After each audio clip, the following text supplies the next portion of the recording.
This is a new purchase, so you'll be the first person in the airplane seats. Okay.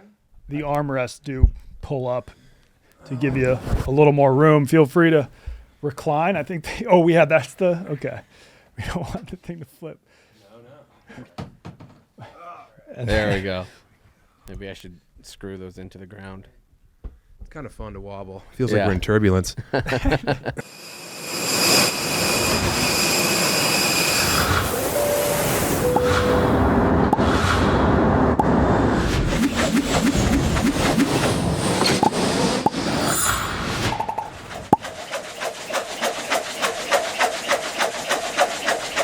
Hey, how are you? Welcome back to Drop a Pin. Today we have our first white whale.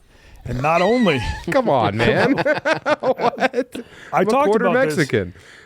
I talked about this on an earlier episode. My top 5 white whales, large white people I want on the pod. And, But not only are you large and white like Moby Dick, yes, you're also a quarter Mexican. I am, yeah. Yeah, you're also... I keep it secret so I can keep doing Kill Tony. Okay.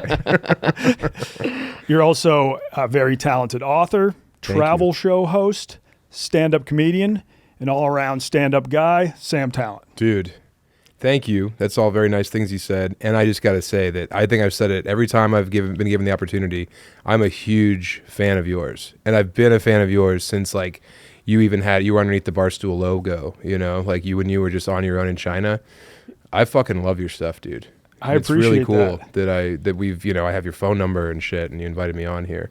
Well, you were one of the first public figures to give me my flowers. Long overdue. The list is you and John McAfee. Oh, yeah. Rest in peace. Wow. Yeah. Hopefully I don't mean a similar end.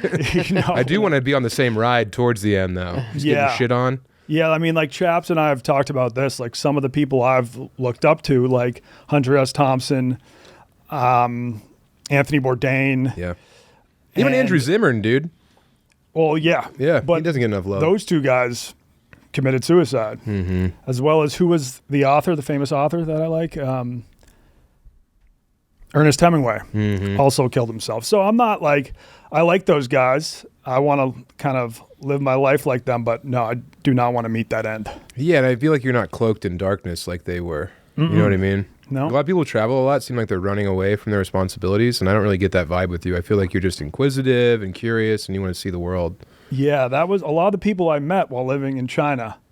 I mean, you had some people that just happened to get a great job out in Asia, but then you had a lot of people that were running away from something as innocent as student loans, or they actually had a kid with their car. Yeah. Yeah, yeah, exactly. Yeah, and I liked your stuff because it was like aspirational, because usually like travel stuff is like very high-minded, hoity-toity, I think Rick Steves did a good job of like just being a dork, and you were like, oh, well, I'm like not cool, but like, look, Bourdain, one of the coolest guys ever, and I'm not saying you're not cool, but you did it in a way where it's like, oh, this guy's over there, like I feel like I could do this stuff too, and I don't, I'm not like, I think cool is the term I'm going with, and that feels backhanded, but I don't mean it that way. I can't come up with a different term. Now, did you first fall in love with travel, just being a road comic and going all over the country? My mom, dude. My mom was cool. She took us to like Quebec City and Montreal, and like on vacation. We'd go to like Boston, New Orleans. When I was 13, I wrote like a mystery story for like a gifted and talented class, and it was like a Cajun detective because I loved Gambit, the Marvel character, and I also like watched a lot of like Paul Prudhomme, So like I had like this weird like Cajun influence in my home. Yeah. And then the teacher who I turned the paper into thought I was lying, and like I copied it from somewhere. So she brought my mom in, and she's like, hey, is anyone in your family like from the Bayou? My mom was like, no. And she's like, well, we think Sam probably copied this from something. And she was like, no, she didn't. And then to spike the football on that teacher, she took me to New Orleans. Huh. Yeah. So like that was like when I really got the bug. I've been back to New Orleans once a year since I was like 18. But it was all my mom, dude. Oh, that's awesome. Yeah. She wanted us to know, we grew up in a small town, very rural Colorado, that the world wasn't just, the borders of that little place. Like the world's huge, and you can go be a part of it. And that was my mom's big gift. Dining. She was a big diner too. Okay. Is that how you fell in love with food? I was already obese at this time before she expanded my horizons. Yes. But it was like going and sitting down. I remember the first time I was in New Orleans at Quarter Two Sisters, but they had the crumb scraper. That's the first time I saw the white tablecloth crumb scraper, and it totally rewired my brain. Damn. It's like, this is going on? This is what people are doing? Yeah. I was like, that's so fancy. Uh-huh. Yeah. I know you've traveled to Australia with Tim Dillon, and he seems like a big fine dining guy too. Yeah, but he's not the best at dining. Tim has a very like adventurous, bold palate, and he is cultured in a lot of ways that other people aren't, and I really value that from him. Yeah. But like we went to Noma in Copenhagen, like the number one restaurant that movie's based on. Yeah. And it's got to be hard to get a reservation. Yeah, I texted Brad Leone and he texted Maddie Matheson, and then neither one of them would say like, we got you the reservation. It was just like a have fun type of wink thing. Neither of them probably did. Yeah. We got in, and you walk in and you walk through the tunnel of all the servers in their slate aprons, and you're seated at a table, and like you're at that table because the sun's like properly coming through the window at that table at that time. It's like everything. Wow. But then like this like weird, like when they bring the trays over, the plates over for like the 15-course meal, there's like a dude who's going to tell you the story of the figs and like what the soil was like when they harvested, whatever. So he would put Tim's plate down, and then on the way to deliver my plate, before he's going to give this huge spiel, Tim already has the morsel in his mouth, and like I'm going to sit there and listen to the guy tell me about, the watercress and what it means to the valley we're in. And Tim was just like, more. Yeah, because like each course is just a small bite, right? Very small bite, and it takes a long time. And Tim's a very efficient person. Okay. Yeah. But yeah, I've eaten at some of the best restaurants. Tim's excellent at staying at the best hotels. That's like probably the greatest gift he's given me, is he put me up in like some of the most opulent places in any, like we did Europe together, we did Australia, even in America, he would stay at really nice places. And it is like, can he get whoever booked him for that show just to pay for that hotel? I think that there's usually a budget for like accommodations, and Tim's a new money homosexual from Long Island, so like he's demanding, and he wants the best, and he doesn't care. He'll like fucking torch $5,000 to stay at the Mandarin Hotel in London, and like not regret it at all, and also like be smoking cigarettes in the nicest hotel allegedly in the world. Yeah. One time like room service came, and Tim was like, "Will you get the door?" And he's smoking like in a room that maybe is $3,500 a night, and I was like, "Hey buddy, might want to put it out." And he went, no. And just blasting cigs as someone pushes in foie gras. That's why I'm paying the big bucks. Yeah. So I can smoke in this room. Yeah, I really learned that like from Tim, it's like, spend the money. Yeah. Like, I have not been doing that on my travels. I haven't either. But with my show, Wide World, like I pay for the whole thing. So that's kind of the hamstring, is like I fly everyone over, pay for all their meals, put them up. So Airbnbs have like really allowed that to, to get a version of what Tim does. Yeah. When I was in Bologna, Italy, I got an Airbnb. It was cheap, and it was in the perfect location, right in the middle of the city. I was like, this will be great. It was just one room with a pull-out couch, and when you pulled out the couch into a bed, the bed literally took up the entire room. Oh, wow. Yeah, that was like, so it was like one of those off the wall type things, or was it a couch? Not off the walls. It was just a room with a couch. Yeah. And then you pulled out the couch, and then you couldn't really move around the room at all. But it was only for 2 nights, and you walk outside, you're right in the main square. I don't mind that, like, because I'm not spending time in the Airbnb. Like, I think if I was smaller, I would utilize the Japanese capsule hotels a lot more. I've spent the night in one of those. Yeah. It was great. Same. Was it difficult? I slept well. Mm-hmm. You're a broad person. Did you have a tough time? No, I mean, I think I did it twice. Yeah. And both of them for only like 5 or 6 hours. But it was great, man. Yeah. Like after landing in Tokyo, after like coming over from Detroit and just having a spot just to go lay down, it was totally fine. I mean, I wasn't able to like hang out or anything, but I was fine. Yeah, I've heard that the love hotels are a good place for couples. I have a lot of experience with the love hotels. Really? There. The first time it was accidental. I booked a hotel online, didn't know it was a love hotel, and I'm trying to figure out where you check in, but you don't actually check in with a human at those places, because then in Japanese culture you would get very embarrassed if they see you bring in a woman, so it's all just done electronically. And I was like, where is the lobby of this place? Like, where can I find a human to check in? And then like finally there was a speaker on the wall, and like a voice comes out, and they're like, go to the computer panel over to the right, and I just had to like type in my room number. So it was like ordering ramen. Yeah. And then like a key came out, and I still didn't know it was a Love Hotel. And then I get in there, and in the bathroom they had a choice of like 4 different dildos. Which one you pick? Didn't get too nuts that night. Yeah. You want to be fully gaped on day one. True, yeah. No. Not when you're eating ramen and sushi. You never know what's going to happen. And then that's when I learned. I was like, okay, this is the Love Hotel. Now I'm going to find the craziest Love Hotel I can find and film a video about it. So I found this. What's the abbreviation for sadomasochism? BDSM? Yeah. BDSM Love Hotel. And you get in there, and they got all these sorts of like straps. Like you can strap yourself to the wall. They had a table you could strap yourself to.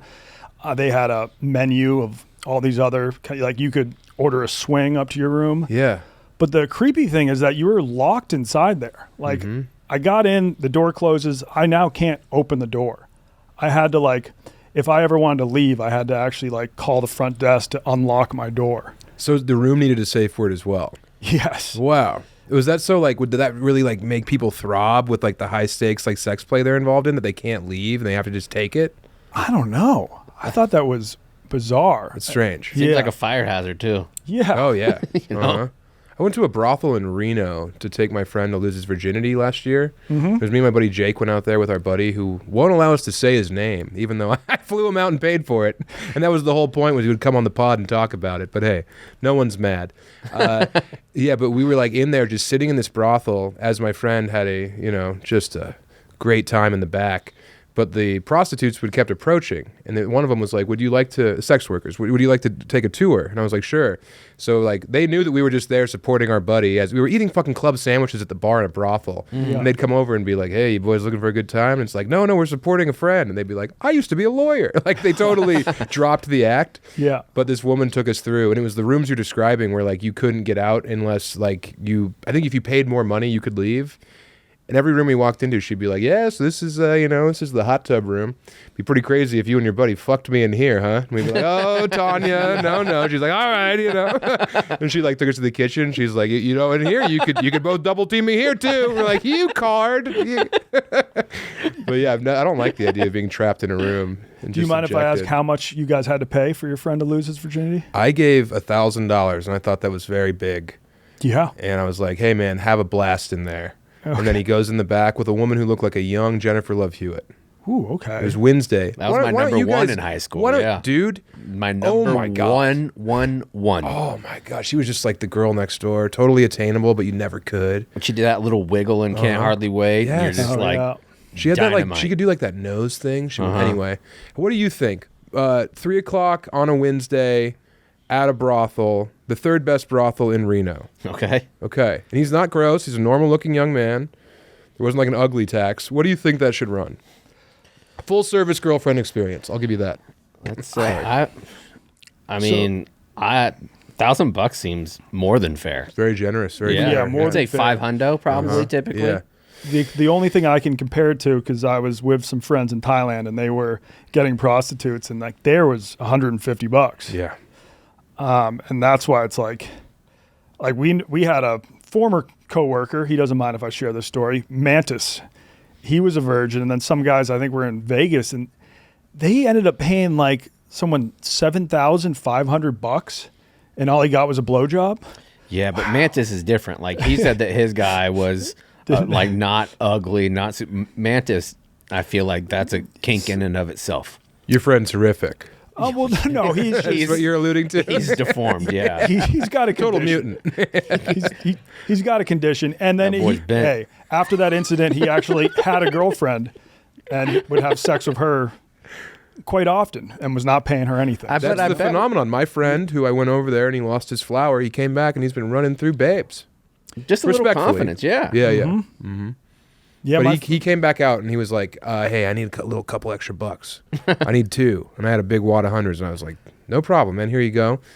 Gave her a $100 bill. Said, hey, take care of them. Have a good time back there, kids. You're beautiful. And he went, no. I need $2,000. So it was $2,000 is what this cost. Holy And I don't think that smokes. he's a deft negotiator. I think that might have been the issue. Yeah, because even when I was walking around the red light district in Amsterdam, I heard that like the a few of them were 50-euro whores. And then some would probably go up to 200. But have you walked down the red light district? It's wild because it's parallel to one of their main streets where you got like all these parents walking around with their kids are eating street waffles. Yeah. And then you go one street over and you're seeing all these women just posted up against the window. Putting them on the glass. Yeah. Yeah. You talking vag too or just tits? You know? Just tits. I mean, they might be wearing lingerie. I forgot if they actually have their tits out, but it is nice how you can kind of window shop. You're not just like walking into a brothel and you're like, all right, let's see what they got. Yeah. I And they can't rent those back out rooms. now. They're like pimp free. That's the beauty of Amsterdam. Is I think that they're like state sanctioned. They all have to get tested. Yeah. Yeah. A lot of places in Tokyo are like that too. Well, Tokyo's what? Anything goes except for vaginal intercourse. Yes. You can get rubbed, you can get glorped, but you can't insert. You can even do anal. Wow. You can do They anal. are better than us. Yeah, they Every are. way. So much. I've never seen this. I think you came across it, but I also had another friend who told me about it. There was a spot in Tokyo where you lay down underneath this glass panel and Yes. a woman sits on it and takes a shit. Oh, yeah. Yeah. Yeah, the smear palaces, they're big. The smear palaces. Yeah, Is that what it's actually called? That's what I heard it called. If you go down to like the Kawasaki racetrack where I went in Japan, I went to a horse race with my family, but the area around there is the red light district. And I guess there was a couple smear palaces nearby. Okay. Yeah. I Yeah. read this book on Tokyo Vice. It's one of the most insane books I've ever read. Yeah, yeah. It's a Like, great book. Yeah, the way that they describe why certain things are illegal, why it isn't. It really makes sense, the way that they have it set up there. Like for the safety of the sex worker, it makes total sense. And because of the efficiency of the men who have a half hour in their 20-hour workday, Yeah. they need release so they can just pop in and get gummed on and then go back to the tower. Yep. And they don't always need release. Sometimes they just need female affection. That's why Right. they have Yeah. The girlfriend bars. cuddle cafes there too, Yeah. where you can pay a price just to stare in a woman's eyes. Yeah, and a woman will lie laugh down at your next- jokes and pour your drinks. And Yeah, there's yeah. some that go the other way, where it's lonely women will go and see dudes at the same kind of cafes. Well, their Like birth the- rate's collapsing, and people are blaming it on these like businesses. But Tokyo has a 2% decline in population every year. I'd probably blame it on computer games. oh, for sure, the otaku lifestyle. Yeah. And not as many people have friends like Sam that'll pay for them not to be a virgin. Yeah. Well, I offered him like early on. I was like, "Hey, buddy, we'll round up some gal. We'll pass a hat at a show. Yeah. You're funny. Just go talk to a girl after a show." And then we watched him do that, and we were like, "Okay, what's your birthday? I gotta fly you somewhere." Yeah. I had like a 16-hour layover in Tokyo. This is my first time there. And I needed something to do between the hours of 3 a.m. and 5 a.m. when like most spots were closed. So I just went to a jack-off cafe Oh yeah. and just paid to have this private room. And then there was just tons of porno mags. Where Oh, wait, you don't get jacked off? You just get to go over there and jack off? Yeah. This was not a hand job parlor. This was a masturbation station, if So you you will. went to Times Where I'm Square from, in they the just call that a 70s. bathroom. Yeah, just got a the little bathroom. room. Yeah. I just took a nap. Save some money. Yeah, you're right. Just go to a bathroom. Go to the bathroom and take out your smartphone. Probably a lot better than just looking Yeah. at a porno mag Right. and probably sitting in someone else's semen. Dude, the True. reverence they have for like printed pornography in Tokyo is so fascinating to me. That's my big takeaway from this trip. I'm obsessed with sumo, and then also we went into one of those like hentai like manga places in the Electric City, Akibara. Yeah, and we Akibara's went in, awesome. and like the first floor was like I was there with my dad and my sister and my wife and my brother-in-law. The first floor we're having some laughs. Oh, look at the size of those. And then we went to the second floor, and the hallway is just covered in comic book covers, and it's the classic like. Well, she looks 12, but she's 100 years old, And like the shit we saw on the second floor, we were not giggling. We left that place and had a somber walk to a Starbucks and then drank them at opposite ends of the room. It was fucked, dude. Yeah. It's so gross. So Who am I to gross. judge? This is a cultural person. viewpoint, Hey, they have a beautiful, rich Yep. culture over there. Yeah. Ping pong shows in Thailand were some of like the least sexually arousing things I've ever seen. Like a girl smoked a cigarette with her vagina and I then need to drank see a that. bottle of water Pull with her that up, Sam. vagina. And then the water came out just like dark black. Jesus. What the fuck, dude? That's not what I wanted to see. What? So she had like black lung in her pussy? Yes. Oh no. Yes. Yuck. Yeah. Afterwards, she did. That rots me, dude. Black pussy lung. Yep. Oh, fuck. Yuck. Yeah, I haven't done a lot of the deviant stuff. Like, I mean, I don't know. That is fun. You go with your boys, you see a ping pong show. Yeah. But I haven't I've never engaged in like sex tourism or anything. But I would like to see a donkey show or I guess not. That sounds pretty fun. That sounds as an maybe even adult. worse. As a kid, you're like, that sounds like the coolest thing ever. Have you ever heard of a banana show? What's the banana show? So I lived in Okinawa, Japan for 4 years. And Which I really want to go to. It's It's its awesome. own thing. It's beautiful. Yeah. And there was a woman there that she was probably at this time 70. And you would go to the strip club and she would have like a Marine lay down on the table and she would shove a banana up her pussy and would be like, how many pieces do you want? And they would be like 3. And she would cut it into 3 even slices with her vagina only. Yeah. Just And drop it directly into their mouths. That Push it sounds out, like a cut. Push fun out, cut. place to like Yeah. go It's a drink good beers bachelor with your party. buddies. You Yeah. know? Yeah. Wow. Yeah, the world's so big and we're so small in it. I didn't know about the banana show. Yeah. Do they do that thing in Okinawa where they like it's like 2 bulls like fight like dogs? Have you been to that thing? No. Or it's not bullfighting, it's like 2 bulls like go head to head. I've been to that, but it was Really? in Turkey. Okay. And they call it bull wrestling, where they're going. It's kind of like sumo wrestling with 2 bulls. And Yeah. they see which bull can push the other one out of the circle. Huh. Yeah. Yeah, I didn't know. I don't know if No, they I do didn't- that I in didn't Japan see as that. well. I think I saw that on like a No Reservations where he went to Okinawa and he went to the bullfight. Well, Okay.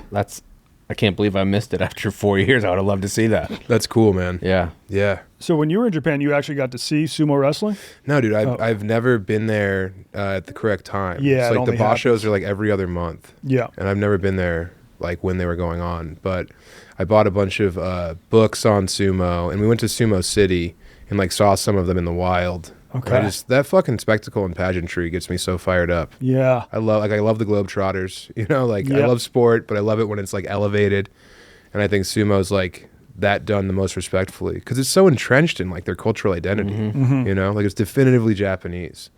I And really they're like it. superstars. They are. They are. But the foreign menace has been dominating sumo forever. Like Oh, I heard Mongols and then Yeah.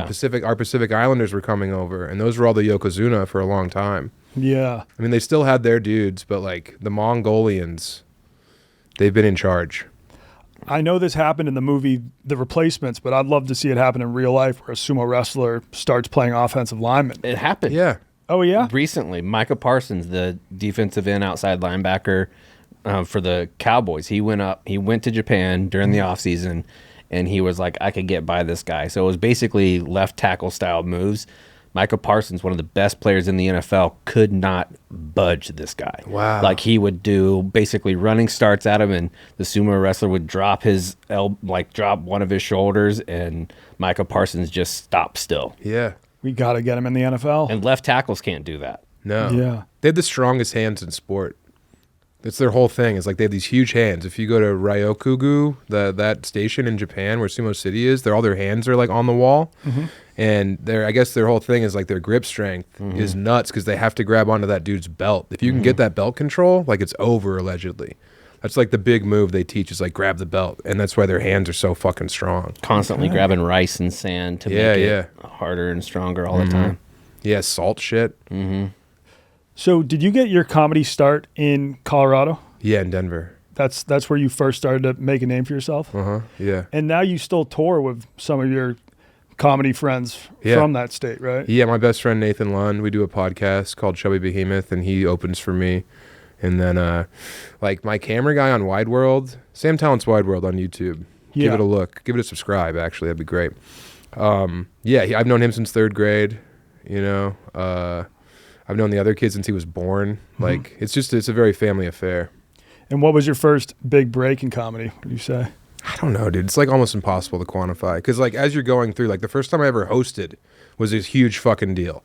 You know, like the first time I ever like featured at Comedy Works was a huge fucking deal. Getting paid on the paid list at Comedy Works, like all these things meant as much to me at that moment as like going on Rogan or like Kill Tony mean to me now. Yep. You know, and I'm not trying to devalue the big things that have occurred for me, but like with that perspective of like, remember the first time I got paid $150 to headline a bar in Wyoming, and I like called my mom and was like, I'm in show business, and I was technically right because like I was a paid headliner at that point. Yeah. You know. Yeah, no. Like I think those victories like probably meant even more back then because I had nothing to compare them to. Oh, for sure. Yeah. Yeah, I still remember the first time I got like paid for travel content.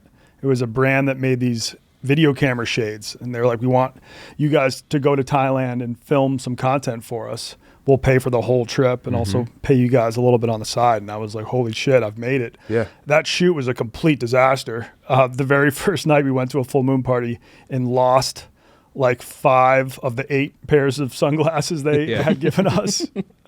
And I don't even know if they ended up using any of the videos we made, but hey, I got paid to travel. Yeah, that is awesome. And that's really what stand-up is. It's like they pay you to go to a different city. Or back when I was driving and I do like 5 weeks on the road straight, like you just got to see America, like boots on the ground, you know? And you'll try to choose your comedy shows now based on traveling to cool places. I do like New England in the fall, you know. I want to do like the Gulf of America in October when the beaches are empty. And now it's like I can, you know, I'm doing Paris and Amsterdam and like the UK in May. And yeah, it's just, it's like, it's fucking crazy. I'm so grateful about how everything is going. Can you list every country you've performed comedy in? Yeah, I think so. America, Canada, Japan, Australia, Ireland, Scotland, England, pretty much every Scandinavian country, Estonia.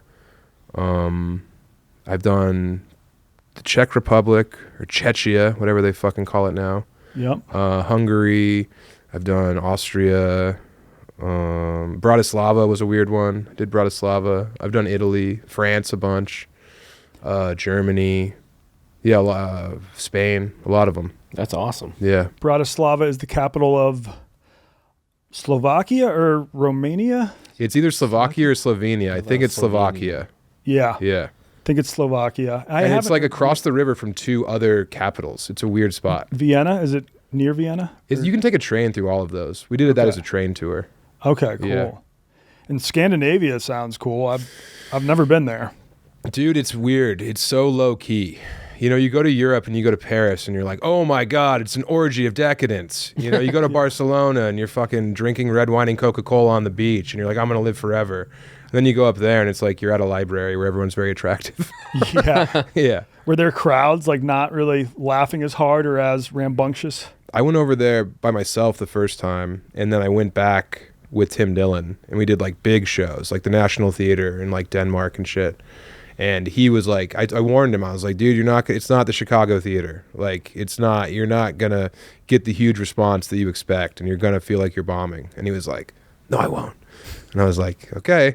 And then, like in Finland, they might as well have held up pieces of paper that said we're enjoying ourselves. In Estonia, dude, I tried to do crowd work with a woman and she went, no. I was like, where do you work? And she was like, no. And I was like, okay. I only have to fill 52 more minutes. Yeah, but then you get off stage and they're like, this was the night of our lives. We've never known mirth like this. Thank you. Yeah. They watch it like theater in Europe. Okay. Like they don't clap or hoot because they don't want to interrupt, you know, what you're doing. Yeah. That's got to really fuck you up, too. It's weird, dude. Yeah. Finland's a fascinating place. It gets ranked one of the happiest countries in the world, and it also has one of the highest suicide rates. Mm-hmm. Well, I mean, if you live your life completely fulfilled forever, yeah, it's the only way out. I think all the sad people just kill themselves, and that brings up the happiness rate. Have you seen the ad that Oslo's doing? The what? The ad that Oslo's doing for No. Visit Oslo? It's like a dude who's like, yeah, none of the restaurants are busy, and like you can walk the whole city in a half hour. And like, I guess you can go to the park and like, it's like this dude who's like, why would people swim in the middle of the city? It's like him just like negging all the beautiful things. Yes. Yeah. Yeah. I really like Scandinavia a bunch. Copenhagen's astounding. And were you there over the summer? I was there the first time with my wife. I think we were like in like late winter. It was like January, February. Okay. And then I've been back in the summertime and I like walking around an ancient city when there's like gloom and fog. I think like I don't want to ever go to Tokyo in July again. That was fucked up. It gets hot. 100% humidity. Yeah. Hot as hell. The trains reek. The trains fucking reek. I mean, I reeked. I was probably the big influence of why it smelled so bad. But like, dude, Tokyo, when there's snow falling, or there's not a more magical place. If you could smoke weed in Tokyo, everyone would go there all the time. Yeah, Tokyo and South Korea are insanely strict on weed. They can blood test you now. Yeah, they and can just like test your blood to see if you have residual THC and then lock you up for a year. I think I knew someone who was teaching in South Korea, and the police somehow like hacked into his Facebook and saw that he was messaging someone about weed, and he got arrested. And that Squid Game star, I don't know if you know, have you seen Squid Game season 2? No, not season 2. Oh, season 2, there's this character, Thanos, and it was a big deal that he was in it. It was like Thanos' return after he had been canceled because of some like horrible controversy that he was embroiled in. And I was like, oh, what did he do? And like, I guess he was just like banished from showbiz for a good 5 years. I was like, he must have done something really bad. It was just that he got caught smoking weed. Damn. Yeah. It's very shameful. But like, there's no place on earth I'd rather be really high than Tokyo. Yeah. Oh, like, so that's many like- lights and Dude. Yeah. Yeah, like imagine the being on backdrop of the Tokyo city. Tower, blasted, just gorked out of your head. That would be so cool. I would love to get super high and go to the hot springs with the monkeys, just Yeah. chilling there, gummied up, hanging out. I was pretty high at the hot springs. Yeah. Not on weed though. No, a little shroom goofing. A little bit of acid. Okay, Nice. all right. Yeah, Well, that's like the only thing I felt safe bringing into Tokyo. little blotter in your wallet. Yeah. I found a weed bar. My friend Gabe, who listened to my pod when we went to Tokyo to film the first one of Wide World, he like reached out and was like, "Hey, if you want to see the city, I've lived here for 4 years. It's always a risk. You don't know if he's gonna be a total spaz or whatever." He ended up being the man, and then he took us to this bar owned by a guy named Chill, who was a very respected local businessman. Let's put it that way. And he had like dreadlocks and face tattoos and dressed like Gilligan, but he had a huge brick of swag on the counter, and he would just roll joints and pass them around as he drank Red Stripe and listened to reggae. Oh. And it was awesome, dude. So that's like the only time I've been high in Tokyo. And I was like, dude, this is scary, right? And my buddy was like, no. And then like Chill kind of explained it to us. He's like, I am very well respected in this neighborhood, and I work for a company that's very well respected. And then that just meant that, you know, he was a yak boy. Yeah. Oh, okay. Yeah. Yeah. I walked into the first time, like there was spots like that in Okinawa too. Went into this sushi bar, and we walked in. It was me and another white dude walked in, and we go in, and everybody turns around and looks at us, and it was so very clear we're not welcome here. And then I asked one of our buddies that was a Japanese dude. He was like, "Oh no, you don't even go on that street again. Like, what Wow. are you guys doing?" Yakuza controlled? Or? Yeah, big time. But were they rude about it, or they just hit you with the X at the door? They didn't even say anything to us, but it like you get that vibe, you know, like everybody turned around, everybody was wearing like the suits, and it was like 7 o'clock on a Thursday, and the way that everybody looked around, and even the staff, because you know typically you go into a Japanese staff like place, they're like "sumimasen, arigato," like and telling you to come in, welcome. It was nothing like that. Dead silent. Turn around, and we were like, "All right, see you later." There's no cooler bunch of dudes when you see a pack of yak boys just like walking through the street, and you're like, damn, you guys look slick. Yeah. Yeah. Now they're dressing like rock and rollers. Oh, are they? Because the new thing in Japan is like everyone's dressing like they're in an Alien Workshop skate video. It's like 1996 and the jeans have never been bigger. And then you Yeah. see the dudes with the slick back hair, you Rocking know, the etnies. pompadour styles. Yeah. Yeah. It's a lot of DCs over Yeah. there. Some soaps. They I'm take a gonna lot tell- of pride in their fashion. And dude, no one poses better than them. Like you just see people just like chilling and you're like, you look so fucking cool. Yeah. Yeah. There's like only two types of people. You see the businessmen that are always wearing a very sharp suit, or the like street culture youth that just have like, you know, top-notch style. Right. A lot of denim, a lot of Carhartt. If there's any young listeners out there, here's what you do. You take your grandfather's Carhartt jackets and you go to Japan and you sell them and you pay for the whole trip. Yeah. You bring over a fucking like University of Illinois like sweatshirt and you can sell that over there for like $60. They don't know. They just want our gear. Levi's 511. Okay. Yeah. Plenty of money. Anything American. Like you could take from like a military base, we would pay normal prices for Budweiser. Yeah. Budweiser there is like $40 for a 12-pack. What about all the leftover Barstool merch that we don't sell? Oh, dude, we can make a killing. We should do that, honestly. Like, take a bunch that we don't sell for Christmas, go over there, have a pop-up Barstool shop with all of our, like, super American designs. I bet we would make money for the trip back no time. That's Really what we should easy. do. Take it, and we can't come back until we pay for our flights with Barstool merch. Yeah, I would do it. Do you think we would be like stopped by police after a while? Like, who are these Probably Americans not. setting up shop? You know what you might want to do, just because they love the rules there, is you might want to rent like a pop-up, like an actual shop. If you're on the Okay. street, I think you get hassled. A Barstool pop-up shop. Yeah. And then we Yeah. go see sumo. Yeah. Let's do it. Yes, dude. Can you take us through the origins of Wide World? So Yeah. I'm sure you've always had the dream of doing a travel show, and at one point were you going to do it with Barstool Sports? Yeah, so KFC gave me $6,000 to go to like pay for our flights to Tokyo. Yep. And then we were going to house it underneath the Barstool umbrella, but then for whatever reason that didn't happen. I think that was maybe around the time that like Dave bought the company back. That's or- exactly what Yeah. it was. Okay. Yeah. And no hard feelings. You guys have always been good to me, and I'm glad that I have full control over my thing. Not that it would have been a weight around my neck, but it's cool to be like in charge. Yeah. But yeah, I don't know. Like I always loved travel television.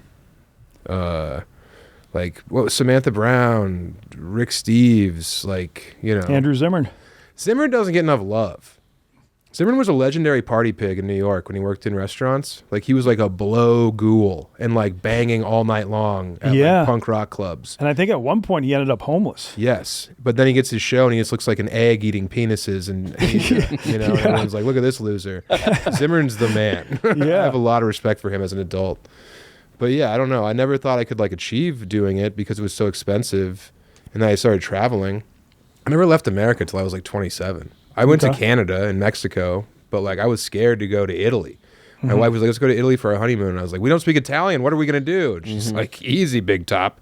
We went over there and we had the time of our lives. And I was like, "Oh, fuck, I can go anywhere." So yeah, after just like traveling a bunch, I was like, "Oh, I think I could." Like we don't have a producer, you know? So like Yeah. we don't like shoot in restaurants because I don't want to gum up the works. But it's like we just do the shit that I think anyone could do.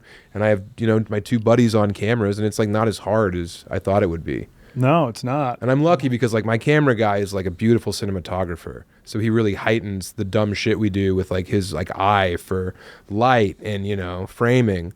So I think that like this like low culture done with a high style is kind of what we're trying to achieve. Yeah, the edits on that show are incredible. Pat and- Richardson, and- my and- buddy Pat does it all. And Pat? the music and the graphics are done by my buddy Jack. We don't use any AI. Yep. It's all organic. It's all just dudes. I don't make a dime off that fucking show. And I don't care. Pat gets all the ad money. I take care of the boys when we travel, and I'm like so happy. We brought all of our wives over last time. We went to Rome. We shot Rome in August. It was beautiful, man. Yeah, I saw you guys have a sponsor now. Who was the one that went out and found a sponsor? Oh, so like that's like from my podcast, the ladies who sell our ads. I was just like, can we put ads in Wide World and get money? And they were like, yeah. Chubby's brand has really come through. Okay, I've been a great. big Chubby's guy my entire life. Nice. Yeah, I wore Chubby shorts on like a Comedy Central half hour. Yeah, Or not a half you have hour. always been like a short guy, I've noticed. I like shorts. I feel confident. I like the cut of my body in shorts. Yep. But then people would see me at airports and be like, "Shorts guy." It's the shorts guy. So I pivoted away to just pants now. I don't want to Okay. be shorts guy. Yeah. But yeah, we do ads, and then we have a Patreon, and yeah. You also write great VOs for that show. Thanks, man. The first for Japan, I improvised. So Pat would finish the episode, we'd like lock the episode, and then he would just play it, and I would be on a mic and be like doing the commentary VO like right there. Okay. And then like we got to France, and I was like, I can't do this anymore. So now I like write it, and it's like, you know, it's the same thing Bourdain would do, but funny. And Yeah, you've I get nervous for those. you've now filmed a travel show in Japan, in Paris, and Colorado. Are those Eastern the Colorado, yeah. Eastern And we Colorado, did Key okay. West, and we did Rome as well. Those are in the hopper. Oh, But okay, Eastern nice. Colorado is the current series where I'm from, and like no one. That's the thing about travel content. Like, obviously, you going to China is sick because you're over there and it's not blown out. But like New Orleans is blown out. Charleston's blown out.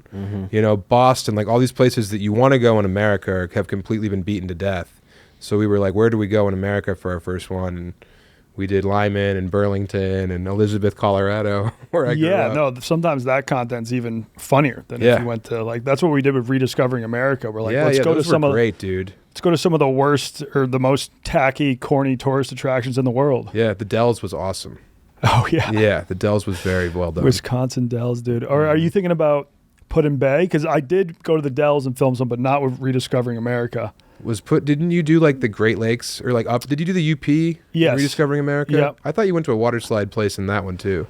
No, we did go to some pool parties in Put-in-Bay, which is that like party island off the coast of Ohio. Huh. Maybe I'm conflating. I love that. Yeah. Off the coast of Ohio. Yeah, the great Ohio coast. Yeah. It's not bad. My uncle had a place like on an island in Ohio called Johnson's Island, and we'd go there in the summer, and that's where I saw Blair Witch Project the first time.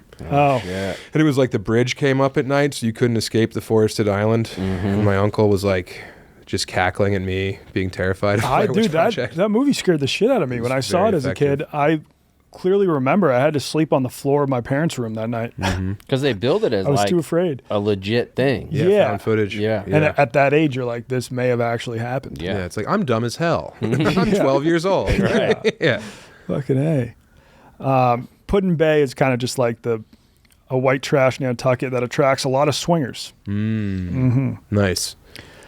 Eastern Colorado. So what even is Eastern Colorado? It's Kansas, dude. There's nothing. That's the thing, is like between like effectively Topeka and Denver, there's nothing there.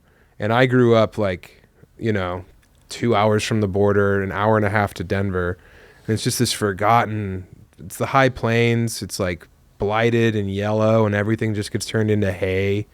We don't have the mountains. Like I grew up at 6,500 feet, but it looks just like, it's just flat, Okay, yeah. And there's nothing there. There's like no population centers at all. My hometown had less than 1,000 people, and we were the biggest city in our county. Wow. It's that kind of thing. Yeah. It's like I-70 goes through, and if you're not a truck stop on I-70, you're nothing. Like Burlington has a fucking vineyard with a nice bed and breakfast, and then that's like the last cool thing until you get to like the place in Lyman that does blueberry milkshakes. That's all there is. There's literally nothing. Yeah, I was very disappointed when I went to Cheyenne, Wyoming, because like I had heard about Wyoming and I was like, oh, it's got Jackson Hole, these beautiful mountains, but Cheyenne's on the plains part of that state. Yeah, you went to Fort Collins North. You Yeah. didn't get to see the beauty of Wyoming. Not much going on. The northeast corner of Wyoming on the way to South Dakota is some of the most rugged, beautiful land in all of America. Okay. It's nuts. The drive from Denver to Rapid City is like gorgeous for the last 3 hours. I got to get there. You know what you should do too is if you drive across North Dakota, if you like go to South Dakota, go through the Black Hills, then drive all the way to Fargo across North Dakota, there's highways that are on each side as far as the eye can see sunflowers. So you can't see anything. You're driving through a tunnel of sunflowers for hours and hours and hours. Clear blue skies. The sun is like hard up there. Like the light's like that white, like hard light, Yeah. Yeah, it's like there's some really transcendent places in America that you would never, ever should go. Unless you have like a quivering romantic's pussy heart like I do. Yeah. Is your home base in Denver, Colorado these Detroit. days? Oh, Detroit. Yeah. Okay. Yeah, my wife and I, she got done with med school, and then we did like 18 months where we kind of didn't have an address, and she was like doing like travel doctoring. And then May 31st, we bought a home outside the city of Detroit. It's starting to get nice. Like, I don't know. We went there for Rediscovering America. I enjoyed it. Detroit's beautiful. There was so much money there. It was the most money in America was there for like 20 years. And that architecture still stands. Yes, downtown is abandoned most of the time, but like you can still go look around at the opulence they left behind. Yeah. The Lions being good might be the best thing to ever happen in sports. The city, dude, you go to Detroit when the Lions were playing. I remember I went to a vegan restaurant with my wife. We were wearing Lions gear. We were going to a Thursday night game. We walk in, 70-year-old black woman with half her head shaved. She's like, y'all going to the game? We were like, yeah. And she's like, man, that Penei Sewell, he's a generational talent. He's an offensive lineman. Yeah. No one's talking about offensive linemen anywhere. We sit down. One of the gayest men I've ever met. He's our server. He comes over and he's like, you going to the game? If Amon-Ra St. Brown does not score a touchdown, I will not be able to pay my mortgage. Everyone's all in on this fucking team, dude. It's awesome. I think that teams like that, that's why I wanted it to be the Bills and Lions so bad in the Super Bowl. Would have been incredible. Would've I been mean, big for the one, belt. just to watch one of those fan bases just absolutely be miserable would have been incredible. Online Hopefully the content. Bills. Yeah. Yeah. Yeah. Yeah, it's a shame. The what do I want to say about Detroit? Have you ever been to Windsor? Mm-hmm. Yeah, I live actually closer, like as the crow flies, to Windsor than I do to downtown Detroit. Okay. I haven't heard as nice things about Windsor. It sucks. I will say that, but their casino's cool. They have a very nice casino there, and they have like a little Riverwalk area. You can like have a nice time in Windsor, but it's like totally blighted and not America, so it's not cool. Yeah. Like, like the fucking rust that's on the American failed states is like still like, Motown, rock and roll, Buffalo Wings, I guess, Erie, Pennsylvania. Yeah. But yeah, you go to Windsor and it's just like, Gary, Indiana. Have you ever Gary, been there? I've been to Gary. I've been to Hammond, Indiana. I did a show in Hammond, Indiana one time, which is near Gary. Is it was on heavy. the coast as well? Yeah. Yeah. I would say the Indiana coast, that might be the worst coastline of any state in the U.S. It's tough to argue with that. Okay. Mine is the Indiana Dunes. That national park is awesome. Okay. I haven't been there. Yeah, I went there. I'll put it on the list. Did like a 110-mile bike ride that ended there from Chicago to New Buffalo and stayed in the Indiana Dunes Park. It's gorgeous. Like, you love it. Great spot for hippo mode. There's plenty of places that have like cliffs overhanging. So in the afternoon, like, you don't get the sun beating down. You could just chill in the shade and look at the water as the sun goes over the lake in Chicago. It's really nice. Dunes by the water is so much better than just dunes surrounded by desert. Yeah. Like in southern Colorado, we have dunes, and I went as a kid, and I was like, this sucks. And then I went to like Sleepy Bear Dunes with my wife's family, which is somewhere in northern Michigan. I was like, I'm good. You guys go get sandy. And they're like, no, it's by the water. And you're like, oh. And then you see why it's fucking cool. Yeah, I'm from Pensacola. And Dude, my favorite. Yeah. I said, they were like, what's your slept on favorite place on the Yacht? And I was like, Pensacola, Florida. it is. It's beautiful. Yeah. Like Joe the Patty's water- Fish Market. Get Say some again? grouper chic. Joe Patty's Fish Market. Yeah, I went Go to to- the Azalea, smoke cigarettes inside. One of my best friends in high school was the seafood owner's son. Wow. Yeah, we'd go dude. down there all the time, and he'd be like, just get a bag, like a Winn-Dixie bag, and we just fill it up with shrimp and go to the beach and like have a little fire and cook it on there. Dude, those beaches, when it's not the summer, are abandoned. It's white sand from eye to eye, and you're alone, dude. Yeah. I love it down there, especially by the estuary. Yep. Yeah. And if you go not on Pensacola, but in between Pensacola and like Sandestin, like if you start going down there, there's even in the summertime, there's nobody down there. Yeah. And then you go over that little strip onto the bayside, and the water never moves, and it's chill. You'll see dolphins all the time. Yeah. It's a beautiful spot. I saw a guy getting sucked off in Pensacola Beach one time. Hell yeah. That was cool. Hopefully it was me. I wish, man. That would have been sick. That'd be tight if we could bring this all together. Oh, that way. reminisce a little bit. Yeah, yeah. Remember me? I was a dude got his You were dick having a sucked. good time. Yeah, I remember your face. It was like this. Yeah. You Yeah. look different with glasses on. Yeah. It looks was cool on a map. Yeah, it's great.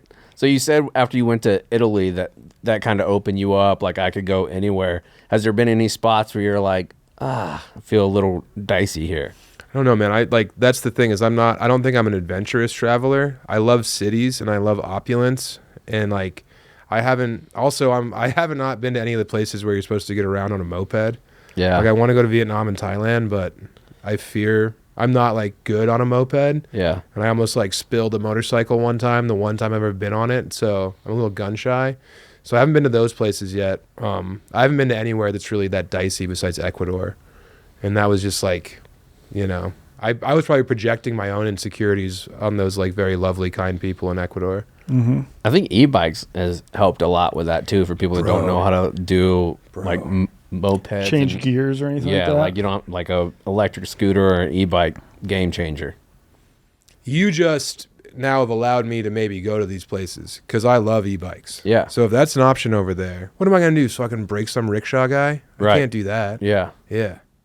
Yeah, when you're traveling in Vietnam, you just see all these foreign tourists that are just completely bandaged up from wrecking their moped. Yeah. That being said, I did get hit by a car last year when I was riding my e-bike here. So Yeah, well, You made a full recovery? I think you were in the office actually, and I was a little bloody, and you're like, "What happened?" Yeah. I was like, "I got hit by a car on the way in." Damn, dude. Yeah, it's a good Casual time. bump. Yeah. I had to pay the whatever that bike, the rental bikes they have here, the blue ones. Yeah. I had to pay like $800 because I lost one of those things in the lake. My Wow, my wife was doing a thing at Cook County, like in residency. She like did a rotation in the trauma center, and we were living in Chicago right by the Bean for like a month. And I was riding those e-bikes just like all the way down like the lake coast, Oh, yeah, like really beautiful. far down. Beautiful. But I like rode like really close, and it was like a concrete embankment that like the water would wash over. And I was like, Yeah. this is a romantic notion. I'm gonna go ride on that. And I ate it, dude. And the bike went into the lake, and I had to pay like $850. Oh, shit. Yeah. I've been in that same situation where like the waves are crashing over the embankment. It's cool. It's beautiful, but Yeah. you got to be careful. It's very slippery, wet concrete too. Yeah. Yeah. I was watching your series on Paris, and Yeah. one thing you complained about is that you can't take food to go there. They get Hate it, very dude. upset. Same with Japan. Oh, same with Japan? Yeah. If you like, it's I like guess one of so. the rudest things you can do is like eat in public there. Yeah, on and the if street. you eat in public, there's no trash cans in No Japan. fucking trash cans. None. Yeah. Bring a little trash bag when you go out there. Put it Yeah. in your backpack. But But yeah, it getting was- food to go is a nightmare. Because you don't always want to sit down at white tablecloth in Europe and have a 4-hour meal. No. Right. You know, it's I'd- like we're I'd be losing w- daylight. We have to Yeah. get outside. I'd be walking. I'd want to stop in a bar for like a quick beer, and I'd be like, "Can I just like pay for the beer, drink it at the bar, and leave?" They'd be like, "No, you got to sit down, wait for a waiter to come around." Yeah. Unless you go to the PMUs. You know about the PMUs in Paris? I don't think so. It's the off-track racing bars.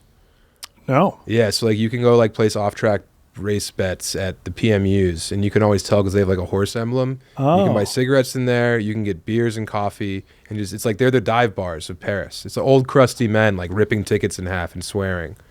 And you can Okay. get a beer to go usually at most PMUs. That's a great travel hack. Yeah. Do you have some more travel hacks for us based on, I guess, either Paris or Japan? I think in Japan, one of the easiest things you can do to optimize your experience is get the Suica card, Suica. It's their like transit pass. Yep. And you can put it in your Apple Wallet, and it's just the same way you have like your credit cards in there, and then you can tap on, tap off. Okay. Because the first 2 times I went to Japan, we were buying tickets every place we went. And I don't know, like if you were to tabulate the amount of time we spent at those ticket kiosks, we probably lost 3 hours of total time in our week there. Yeah. I mean, that little incremental bits of time, you want to maximize your time when you're somewhere new. The Tokyo Suica subway card. is pretty confusing too. No, not with Google Maps, dude. Google Maps is like the best thing to happen to travel. But aren't there like there's competing subway companies? Yeah. Like in New York, there's just one subway company that runs all of them. Like there's like 2 competing subway companies in Japan. So if you buy a ticket for one, then you can't use it on the other. I Right. don't But know. with that Suica card, you can. Okay. It's good you for just all of have them. Yeah. That was our big takeaway from this one. Also in Japan, all the shit you see that's like on your touristy TikToks that my like wife or sister had, all that shit does rule. like, Yeah. like those fucking candy dipped strawberries are badass. Yes. You know, Yep. like those like huge grapes that they sell, they're like $40 for 8 of them. It's embarrassing to spend $40 on grapes, but it's the best grape you've ever fucking had. Or they'll do like an apple that's shaped like a star. Yes, dude. You know? You're Yeah, like, yeah. "Hell yeah. You have a Mickey Mouse shaped watermelon. Uh-huh. You know, like they make the craziest stuff. I think the biggest like trepidation people feel for going to Japan is they think it's super expensive because the flights are expensive. Once you get there, everything's $7. Yeah. Every beer is like $1.50, and it's Yeah. excellent. You know, like every bowl Sapporo's of great from ramen the is draft. 1,000 yen, which is like $7. Yeah. Dude, like once you can eat just ramen and you can eat sushi like from the grocery store. You can go 7-Eleven sushi. 7-Eleven, the Gas chicken station. thighs Yeah. Yeah. at fucking Lawson's are as good as any chicken thigh I've ever had anywhere in the world. Did you go to a Lawson's when you were there? Yeah. Lawson's is the best. Like I think it's a smaller version, but it's Japanese Buc-ee's. Yeah, basically. dude. Yes, that's a great way to put it. And Yeah. you've been to Japan a lot. How do you feel about the egg salad sandwiches there? How do I feel? Yeah. It's my first stop when I land. Fuck me up, It was the Daddy. I last love thing it. I ate when I Yeah. left. Those egg salad sandwiches. And if you can find them on the big roll, like the kind of like buttery milk bread. the milk bread Milk roll. bread. Dude, yes, I love those. I ate one a day at the 7-Eleven. That Yeah. was usually our last stop. We'd go and we get those weird like gushers that they have, like the explosive like Yeah. Okay, grape yeah. candies. Yes. Yep. Yeah, get a Also, there's been huge developments in the non-alcoholic beer in Japan. Oh, okay. Because the you know the societal pressures of like going out with your boss and getting hammered, Yep. like people are finally like, hey, maybe pump the brakes on that. So now they have a super dry over there that's not only 0 calories, it's also 0 carbohydrates, and it's a delicious.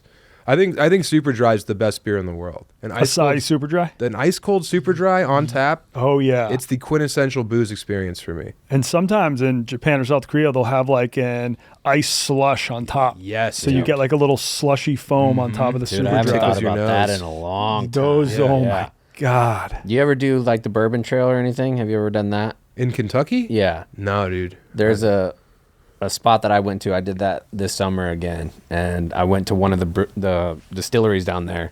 The best Japanese egg salad sandwich I have ever had. Really? Was at a place on the Bourbon Trail. I think it was at Woodford. And they bring it to you. It's like on the milk bread, but they do shaved Parmesan on the top. Okay. Like at Olive Garden, you know, when they're like, say when. Yeah. And it was unbelievable, man. Damn. Like just so good. They take a lot of pride in whatever they make. Yeah. Like, they're the all- presentation's always Yeah. on point, no matter where you go in Japan. It's Japanese always, commitment to excellence is Yeah. astounding. Yeah. My friend was even telling me that like the tastiest tomatoes in the world are grown in Japan. I mean, I think Hawaii's obviously known for pineapple. I'll take Okinawan pineapple over Hawaiian every day of the week. Yeah. Just so like the sweetness, the way that everything is so aesthetically pleasing, that the way they do it. I love Japan. I love it there. I could easily live in Tokyo, I think. I've heard it gets a little lonely. I like that. That's what I like is that you're walking around like a ghost. Like Yeah. you're a big white ghost and no one bothers you and no one speaks any fucking English and you just get to observe from the outside. You're just like a phantom bumping around in this future city. I love how alien I feel there. I feel like I could go there and like write a novel in 3 months because of how lonely it is. And then just kind of walk the streets at night and never be bored by that. Yeah, I found when I lived in China, like I did not care how I looked at all because I was like, the locals are going to think I'm a weirdo, Yeah. regardless of how I look. So, yeah, you're not self-conscious about a thing. Yeah, that's something I always notice from your videos. And even like now, I mean, I've been doing this for 8 years. Like doing a selfie video out in front feels fucking weird. Oh yeah, like And- I would do that in China all the time. If I was walking around Chicago, film myself with a GoPro, I would start to get self-conscious. Be like, who is this loser vlogger? Right. But in China, they're just like, oh, that's what Americans do. Yeah. They vlog. And they didn't care because they revolutionized the selfie stick. Right. Oh yeah, Yeah. they're all doing the same thing. Yeah, that's where I spent most of my time at Lawson's, was actually in China, and like had some friends that would throw a party called Lawson's Creek. Where we would just I get didn't know like, they had Lawson's in China. yeah, we would just get like 50 people there and then like buy out their entire beer fridge. Yeah. Just get hammered on the street. You can drink on the streets in Tokyo too, Oh yeah. right? Oh yeah. And in Paris, I mean, Yeah. most and in civilized Paris. places outside of America, you can drink in public. Get it from a Yeah. vending machine still. Those are tough to find. If you're looking for the booze vending machines, because when I went with my sister and my dad, it was their first time there. They're in the hotels. That's where you get them now. The beer vending machines are in like Okay. business hotels. Yeah. What about the dirty underwear ones? Dude, I've never found those. The Oh. weirdest one that I found was just like you put in 1,000 yen and then it was a mystery surprise you got. And like one time yeah. we got like a breathalyzer. Oh, okay. Another time it was like a pair of sunglasses that like telescoped out, like kind of like cool. Robotnik style. That's Yeah. very cool. But I've never found those panty machines. I have not either. Yeah. I've come across. Yeah. I found a Good time. Japanese Hello. Japanese idol bar. Yeah. Have you ever heard of Japanese idol culture?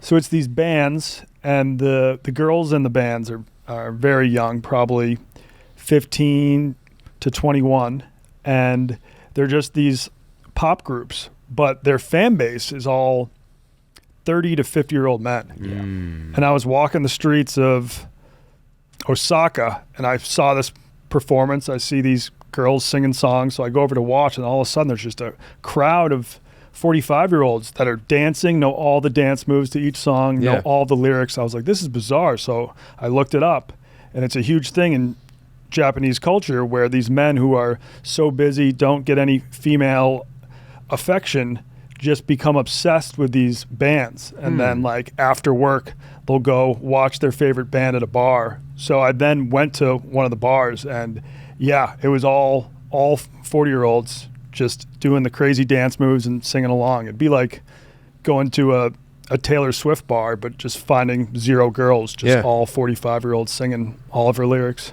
Music is so, like, they do it so different. Like, they have this, like, some of the best hardcore punk in the world is coming out of Japan. And it's like these people who live these button-down lives, and then at night they can go explode in any of the weird fandoms they have, like the thing you just described, or like the rock and rollers, or it's crazy. Like when you put that much pressure like on top of someone, when they are able to blow it off, the shit they create is like next level. Yeah. And they go to such lengths to do that kind of stuff, and they don't do it for like interpersonal relationships, which I find to be so odd. Yeah. You know, like they focus on their hobbies so much more so than establishing connection with other people. Huh. I never thought of that. That's a very good point. Today's episode is brought to you by our good friends at Blue Chew. Have better sex with Blue Chew. Blue Chew is the original brand offering those chewable tablets. These erection-enhancing tablets help men achieve stronger, harder, and longer-lasting erection for your sexual activities. Blue Chew is putting its money where its mouth is and offering you a free month just with some hard, good old-fashioned hard penis ready to get it in there. The process is simple. Sign up at bluechew.com, consult with one of their licensed medical providers, and once you're approved, you'll receive your prescription within just days. Blue Chew tablets are made in the USA and are prepared to be shipped directly to your door. You can take them anytime, day or night, so you can plan ahead or you can be ready whenever the opportunity arises. The best part, it's all done online. That means there's no visits to the doctor, no awkward conversation, and no waiting in line at the pharmacy. We can all relate to wanting to feel more confident, especially in the old bedroom. Your boy knows exactly what I used to not. I need a little help. Blue Chew is there. Blue Chew can help you like it helps me. Make life easier by getting harder, and discover your options at bluechew.com. And we've got a special deal for our listeners. Try your first month of Blue Chew for free. Visit bluechew.com, and for more details and safety information, we thank Blue Chew for sponsoring this podcast. When you were over there, did you make it to any of the weird cafes? Like they'll have an owl cafe, an otter cafe, a maid cafe. I don't like getting crawled on by marmots. Okay, no. You know? Yeah, I don't dig that. Yeah, the otter man, the otter man on Harajuku is like covered in signs that say "Don't film me." But then as soon as he like the coast is clear, he'll like pop an otter out on his shoulder and be like, you know. So like that was like our big shot for one of the Wide World episodes, was capturing the otter on camera. Okay. So we walked Harajuku like 3 times, you know, and I would like cause a distraction over here, like near the otter man, and then my buddy Bonzo would like try and get him. That guy was good. It's like he had like a sixth sense for sensing cameras. The pig one looks fun. Baby pigs are fun. Oh, yeah. I love a baby pig. But I like grew up in the country, and I don't like pigs bite. You got to hit them with a bat. Like I'm not a big pig guy, but a baby pig's cool. But a piglet. Yeah, piglet. Before their teeth come in, pigs are great. Okay. Then they can start nibbling on you. It's gross. Yeah, the only way I was able to film in those spots was using the video camera shades that I used to have. Oh yeah, I remember that innovation, dude. Yeah. So I would just walk into the owl cafe, turn them on, and start fondling owls. I don't like birds. Like I don't ever want to touch another bird for the rest of my life. Have you ever seen an owl without its feathers? Yeah, it's fucked, dude. It's very fucked. It's like when you see a chimp without its fur. It's like, oh, dude, just raw muscle. It's traumatizing. Yuck. Yeah, I don't need to see that. Oh my God. Now That's fucked up. Now, when you're performing out there, are the crowds mostly expats? In Japan, 100%. There's no one of Japanese descent in those rooms. And it's a lot of like very drunk Australians. Australians are the big ones. If you're doing a show in like Europe or any, you know, Japan, and you see a bunch of like Irish dudes come to the show, it's going to be a knife fight in the mud. Okay. Yeah, you know it's going to be tough. Yeah. Australians, they get around. If you go to Southeast Asia, that's probably who you're going to run into the most. Yeah. I mean, I want to quantify. I love the Irish, but when you get any group of young men on a trip and they're supposed to sit in a room and like listen quietly for 90 minutes, it's gonna go bad. Mm-hmm. But in my experience, it's the Australians and the Irish who are both some of the funniest white people on earth, And I've seen them like totally, someone tries to do crowd work and then they just get owned by an Irishman in the crowd. And then you see them like, they're like reeling. Oh, and, shit, yeah. yeah, so I did a show in Prague and there were some Irish guys in there. And it was after my like big show, I ran over and did the little club and I wanted to kill all of them with my bare hands. I was like, why isn't anyone doing anything? You know, like no one here is going to do anything. What's happening right now? Were they heckling the shit out of you? It wasn't even, they weren't making sense. They were just making noises and high-fiving about it. You know, it was like you couldn't shut them down because they weren't present. They were blackout drunk. Yeah. Yeah. Have you performed in Liverpool? No, I'm doing Manchester and London in May, but never Liverpool. Okay, those are some of the funniest white people I've met. They're great. Yeah. Yeah, the Pudlians. The Pudlians, the Scousers. Yeah. Very funny. And it's funny, Liverpool and Manchester are only a half hour away, completely different accents. They despise each other.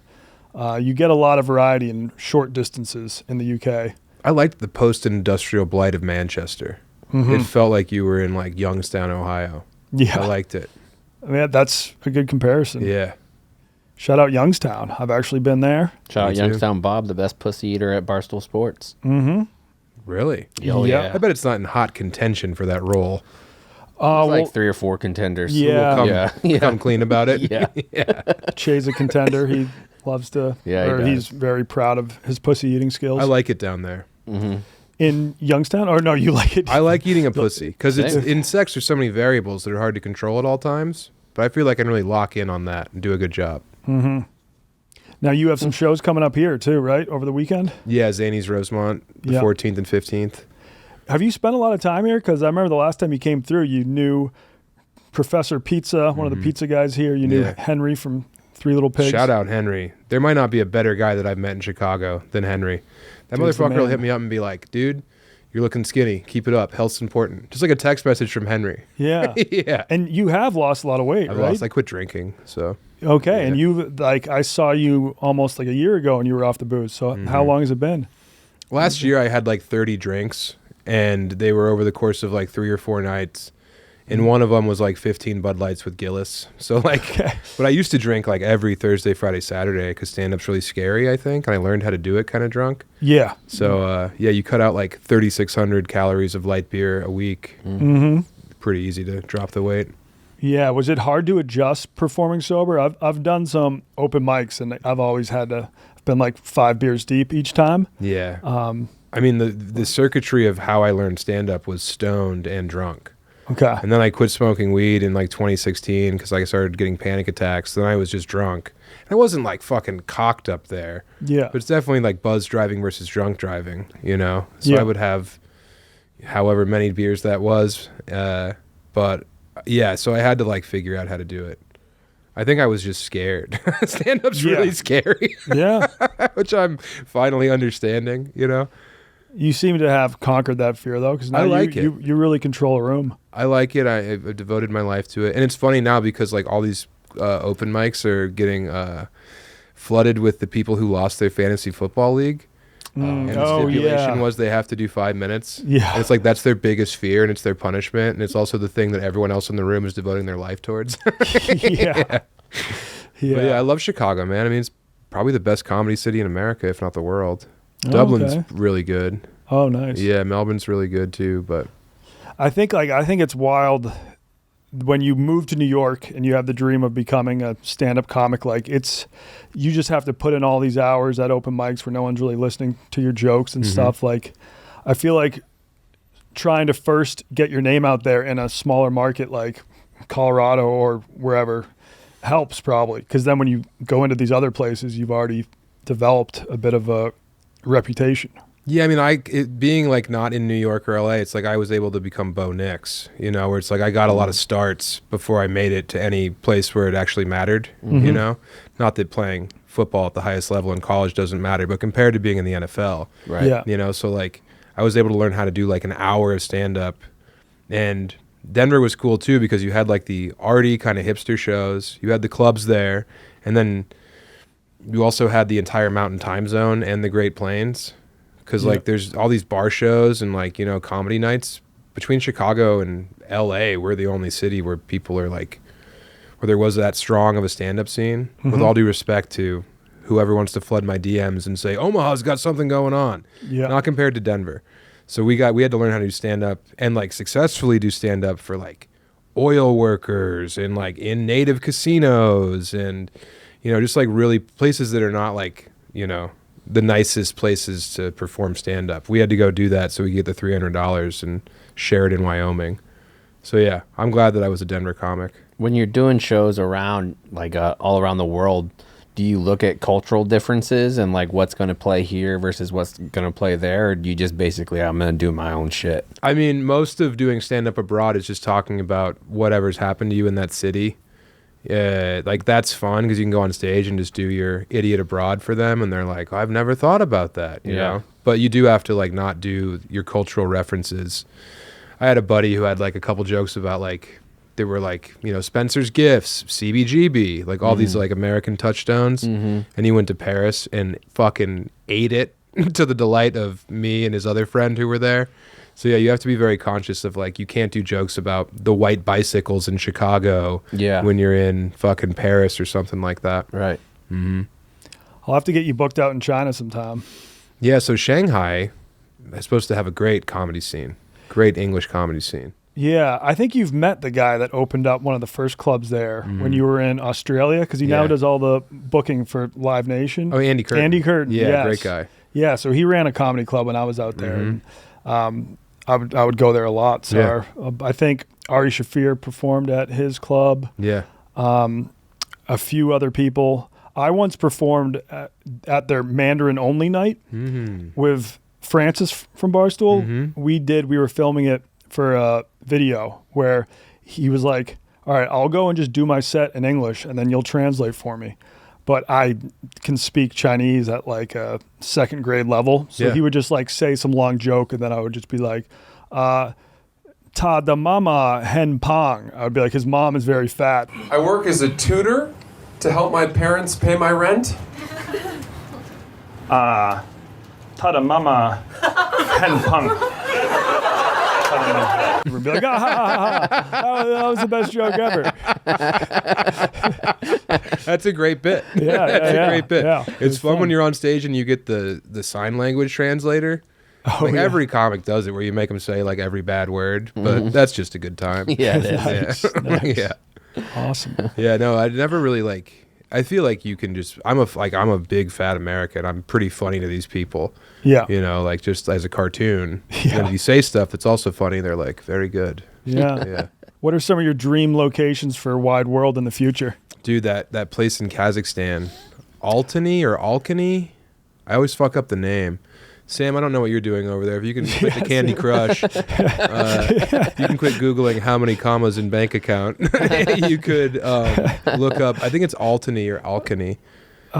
And what is so interesting about that place? So it was owned by the Mongols, and it was owned by the Turks, and it was owned by the Russians, and then it was also owned by the Kazakhs. So you have all of these different architectural influences that are like next to each other. And I heard it's a really cool place to go if you're a dude. So I want to go there. And then there's like this big like valley around there that's forested. It just seems like a cool place to go that is completely foreign to my experience, but also like relatively safe enough to be walking around with like 3 very nice cameras. Yeah. That's always a big concern for us.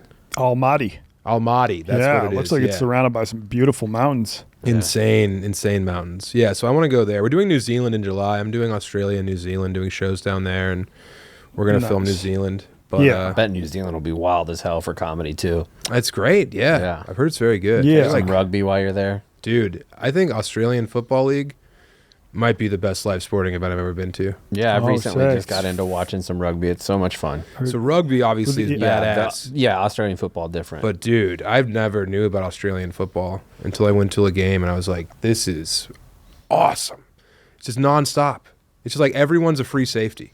Yeah. And they all move like they should let black people play. That'd be great. Yeah. That would really improve the product. Right. Is it a circular ball? Yeah, it's like an oblong football ball type thing. Okay, kind of like yeah. a rugby ball. A little fatter And than you a can- rugby ball. Yeah. Can you like dribble in Australian rules? That might be Gaelic rules football. I think Not you sure. dribble, and then you can only Okay. pass it forward by punching it. And then Yeah. the whole thing is like kicking it as far as you can, and then your buddy can catch it. And if he catches it, he gets a free kick, and it's a wicket game. So you have to like kick the field goal Oh, for okay. points. Sweet. But yeah, it's just, dude, they beat the fuck out of each other, and it's Yeah. at such high speed. I don't know how they get like just because sometimes they'll play 3 or 4 days later. I don't. Yeah. How does your body possibly recover? I think Yeah. a couple of those VBs. Yeah. Yeah. You Yeah. a couple of 4Xs in you, you're gonna be okay. Yeah. Meat pie. A meat pie. Yeah. Yeah. I've never been down under. I got to get under there. Really? Yeah. I haven't been. Well, you're fucking adventurous. You're a brave traveler. Like you do stuff that's like outside of your comfort zone. Whereas like when I'm doing these things, it's like I still want to like, feel some semblance of safety. Which is weird. Yeah, but I think you'll find like even though Kazakhstan sounds so exotic, like you'll be safe there. Right. I think it's a safe place, but like everyone's like, why don't you go to like the Medellin or something? And it's like I'm not gonna go somewhere where we have to walk around with like hired security. Medellin, I also found pretty safe. Although, like, Really? you might have a cop randomly search you for cocaine, Okay. trying to get a bribe. Uh-huh. So as long as you don't walk around with cocaine, you'll be fine. Yeah, Buddy we just said did an that the episode coke on there was- Colombia like 2 weeks ago. Really? Yeah. Nice. He said the blow was like $6 a gram, and it was the best he's ever had. Yeah, I think I got some of the touristy stuff. Sure. Yeah. Yeah. But yeah, I got to get down under, and I feel like Barstool would do so well in Australia Yes. that I want Dave It's all to kind of lads. just like write a 1-year contract and then send me to Australia to find the first ever Barstool Australia employee. Sure. Then he could just like blog and make some content on his own for us. Mm-hmm. Because we do have some Australian fans, and it's kind of like the same exact, like Australian bros, they like gambling, sports, and beer. Yeah, yeah. Which is kind of who we cater to at Barstool. Mm-hmm. A video series just in Queensland would be amazing. Oh yeah, that's the where you got a lot of gators and Yeah, crocodiles all over the place. jungle stuff. You go up to Darwin, dude. That's like the last outpost of civilization. Yeah, that's like on the north coast. Yeah, the northwest coast. Damn. Yeah. Yeah, not shit over there. Not a fucking thing. And when you go to Australia, you don't really have to change up your set that much. Like the same jokes you would say in America will also kill there. Because I don't do politics. Like I'm a real like slap the bag, have a giggle type comic where I don't want anyone to think for an hour. Yeah. So it's like, yeah, if I was doing stuff that was like nuanced or informed in any way, but no, like, jokes about touching your wife's clit, those work everywhere. Yes. True. Yep. Every wife has a clit. You hope. Yeah. Some guys are still looking for it. Yeah. Yeah. Well, do you think for this episode we should be officially dropping a pin in Japan? That's probably where we talked about the most. Yeah, I would say Tokyo. Yeah. Let's do straight up Tokyo because I mean that Vice book, like you were saying, it really opened my eyes. Like the 80s and 90s and 2000s, the differences of how it came about. Like I think Tokyo Vice is fascinating. It's a great book. Yeah. And I don't even like nonfiction. Same. I don't read it that much. I'm more of a fantasy book guy. Yeah. Yeah. And you a fantasy book guy? No, I love novels, but I don't appreciate fantasy or sci-fi.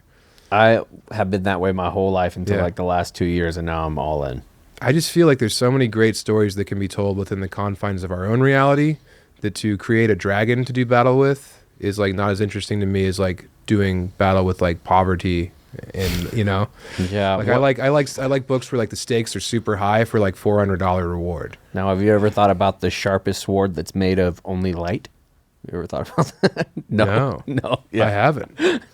No, Is but I that have- a reference from Yeah. the fantasy book that you've been Yeah, reading? the Cosmere books. There's yeah. not enough guys smoking cigarettes in a truck, in that Yeah. book Yeah. that you're talking Yeah. about. I mean, Yeah. that would be a great addition that you have all these superheroes and there's just one guy Yeah. ripping Marlboro Reds. Yeah.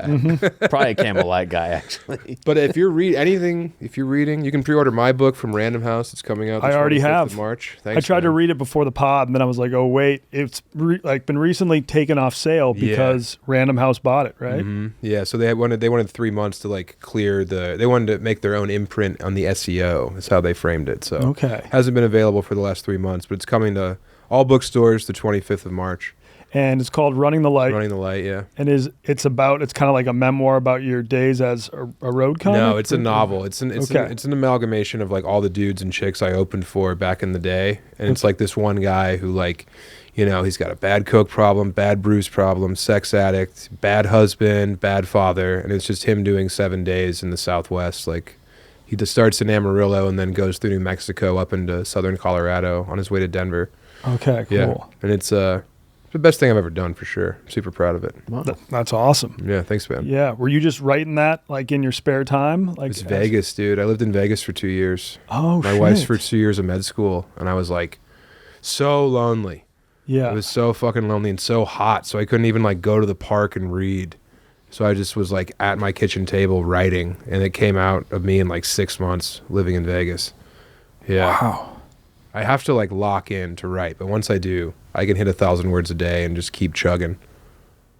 Congrats on that. I can't wait to read it. Thanks, man. Yeah. It's really, people like it. And it's Yeah. it's a travel book. It's 7 days in a different city every night. Like Yeah. it's constant motion. It's a love letter to where I'm from, all that stuff. Where in New Mexico does it take place? He starts in Amarillo, and then I think he pops up through Truth or Consequences. Oh. I can't remember. But yeah, like, you know, it's Trinidad, Colorado. He's down there. I remember Truth or Consequences very well. I was there with my family, and my dad made us stop and take a photo in front of the sign. You know why it's that name, right? I do not. Game show. There was a game show called Truth or Consequences in the 50s, and they said, hey, we'll come shoot a series. We'll come do like a week if you name your city after us. So Truth or Consequences, New Mexico, that's where they got their name. Holy shit. Yep. My older brother lives right outside of Albuquerque now, so. Where? You don't have to Corrals, dox right? him. Is that what it's Oh, called? yeah. Okay. Yeah. Albuquerque. Beautiful. Mile High City. Scary. Mile High City. It's a Mile High City. Yeah. It's a Mile High City, but you're used to that, having lived in Denver for so long, right? Yeah, but it's like, there's your trivia answer. The two capitals in America that are mile high. Okay. They're not capitals, two cities, because I think Santa Fe's the capital. Yeah. I was also shocked. Albuquerque's larger than Atlanta, and Atlanta's the largest city in the South.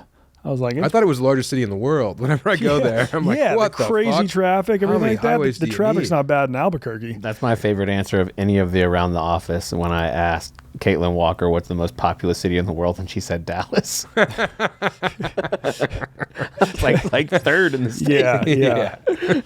Yeah, we're not a very geographically inclined office. No. When we were kids, it was always Mexico City. Yeah. Remember? I remember that. Yeah, so I just thought that Mexico City was the biggest place in the world until like a year ago, when Yep. it turns out there's like 8 cities in China that are much bigger. So many Americans have moved to Mexico City. You could definitely get yourself booked down there for a show. For sure. Mark Norman's been going down there. He said it's a blast. Oh, okay, cool. Yeah, I've never been there, and I don't know why. We haven't been there either. I think I'm trying to go. There's a NASCAR race there in June, so we might be heading down. It's like a pretty cheap round trip flight from Chicago. And it's also like supposed to be one of the most beautiful places with the biggest cultural impact like in the world. Mexico City is supposed to fucking rock. I've heard that's the best culinary scene of any city. In all of North America. That's Yeah. what I've heard. Yeah. Suck it, Montreal. Suck it. Yeah. Montreal's got some good strip clubs and Chinese food though. Don't they do adore pasties Montreal. though? In a pasty place? They do like a Pasties. hand pie, but No, I meant like pasty over the nips. yeah. Oh, those pasties. Yeah, not the UP treat, not the coal miner's fucking lunch. A. Yeah. Shout out the UP pasties. Yeah. Oh man, A when we- Cornish pasty. Those are big in the UK. if we do NASCAR down there, I can't wait to see like the Mexican waffle tops. Is this more like strip club stuff? What's No. a waffle top? So waffle top is like, there's lot lizard, but waffle tops will be like women NASCAR fans that put their tits and stomachs like up against the gate, like the chain link fence. okay. So they have looks like waffles. So they call them waffle tops. Nice. So That's they're a like a good term. groupie? Yeah, they're Like like, a ring rat NASCAR for groupie. wrestlers? Yeah. Okay. Chuckle fucker. Like a because you used to wrestle in high school, right? Mm-hmm. And what are wrestling groupies called? Ring rats. Ring rats. That's what pro wrestlers are. Singlet chaser too. Never heard that. Okay, Never heard that, yeah. learned that from KB. Huh. Yeah. Well, I was- Sam. Yeah. Oh yeah. No, KB is the what were you one- gonna say? The dude from the Yak, right? Yeah. Yes. Yeah. I thought he was like floating in wrestling pussy, and today he was like Couldn't be further from the truth. I never once got any strange from wrestling. Oh, yeah, like, it's damn. not. It's a tough sport to do in college because, like, you have to dedicate your life to it. You're always trying to make weight, but like, none of the girls on campus are like, "Oh, I want to party with the wrestlers this Right, weekend." Yeah. I want to get ringworm all over my body. Yeah. Anybody have staph infection? Yeah. I hated Tough, wrestling. Those guys are tough. I wasn't tough enough. You could see it in KB's ears. That's all you need to know. Yeah. Yeah, he was not a fan either, but I think it got him a scholarship to college, so Yeah. he had to keep doing it.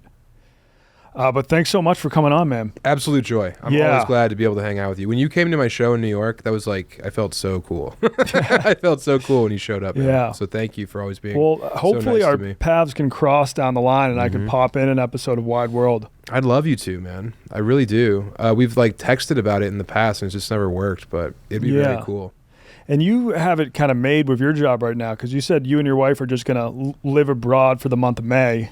I'm going, my next Okay. novel is set in Paris. So Okay. I'm going to Paris for like all of May and then going over to Amsterdam and then Running the Light comes out like in the rest of the world in May. So I'm doing some events in the UK and doing shows. But yeah, I'm living in May or for like 6 weeks actually, like end of April until beginning of June. Nice. I'll be in Paris, which is my big dream. And like last summer, you and your wife just lived in Barcelona for a month or in Spain? We fucked off last year.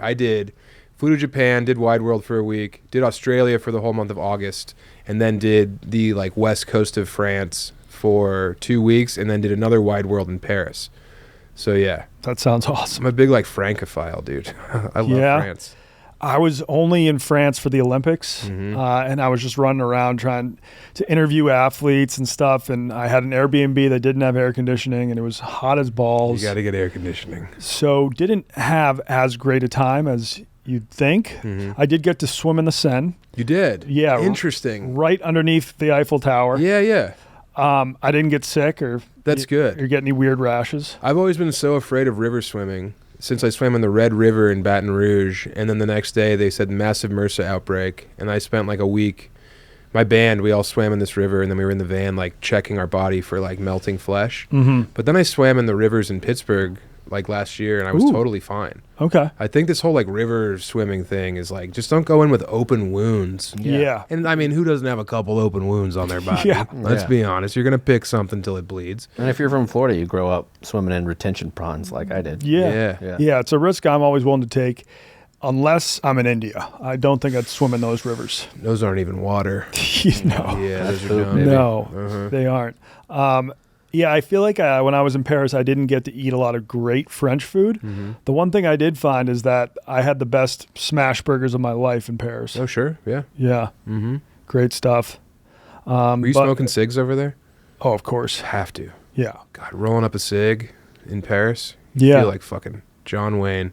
I think I've kind of only smoked abroad for the past year mostly. too. Yeah. Mm-hmm. Yeah, New Year's Eve was like, we were in Tokyo and I was drinking on New Year's Eve. And Yeah. I woke up on the first so mad at myself because I wasn't hungover like all of last year. Yeah. Yeah, but man, smoking cigs abroad, it's the best thing you can do. You could smoke cigs all day in Japan and it doesn't mean anything because they're so light. Yeah. know. They're very light. They sell them by the And- milligram, right? Right, like it's nothing. Some packs have 12 in there, some have 15. Yeah. Just because the total milligrams. I like You gotta absolutely, the if eights. you want to buzz, like, Yeah, you got to shit honk out on of them. it. Yeah. dude.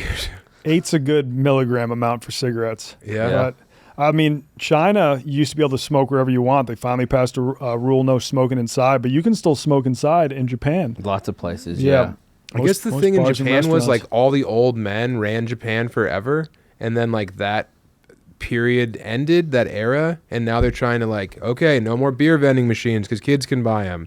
No more smoking everywhere. Like, want to make it like more hospitable to not just the pursuits of like old dudes who want to, get fucking jerked off while they're smoking. Although that's not bad either. Brother, dude, a shower cig while you're receiving fellatio. Oh, Happy birthday. there you go. Yeah. Hell yeah. Never tried it. No. Come on, man. You have a beautiful wife. We have a shower here. Ask her to do you a favor.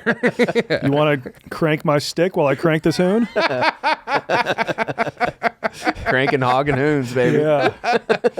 Yeah, dude, I remember the hoon thing was that because I used to show your videos to my buddies when I still lived like with people, and Hoons caught on in our little weird squad. Yeah. Out of all the videos I've done, like one of them that had the best reaction was just me at the Shanghai airport cranking Hoons and ripping termies. Mm-hmm. Yeah. Did you coin People love Hoons? that. No, I had a friend who introduced me to it, but I think it was just someone that he said with a few friends, and then I started to say it in my videos, and all of a sudden everybody thought that was just the Chinese term for a cigarette. Until right now, I thought that's what they were. No, it's not the Chinese word for cigarette. I did some research. I did a very deep dive. I think Hoon used to be a measurement for opium. So I guess it does have a Chinese connection. Yeah, like you would sell opium by the Hoon. Like a Hoon would be, I don't know, however many ounces of opium. Yeah. Dude, your love affair with Ponzai, is that his name? Pongzai, yes. Dude, that's some of the best shit anyone's ever put online. It's wholesome for It's sure. so wholesome, and he is so sweet. And you're Yeah. over there eating like donkey meat with him. Yeah. It's so awesome. I love that guy. Yeah, he's the man. I mean, I would love to bring him to the U.S. At some point, but I don't know. He's very content where he is. He lives about a 4-hour drive from the Great Wall of China, has never been. Really? Yeah. I tried to get him to come to Shanghai, which would be a 2-hour flight. I think he was a little too nervous to do that. Yeah. Yeah. God bless him. Just a child of God like all of us. He would crush it at Oktoberfest if I could ever get him there. Take him to Bourbon Street? Oh my God. Are you fucking kidding, dude? Yeah. Take him to Rio. Oh, yeah. Yeah. Yeah, take him to the brothels in Rio. Yep. I'm sure he's a family man. He is. Mm-hmm.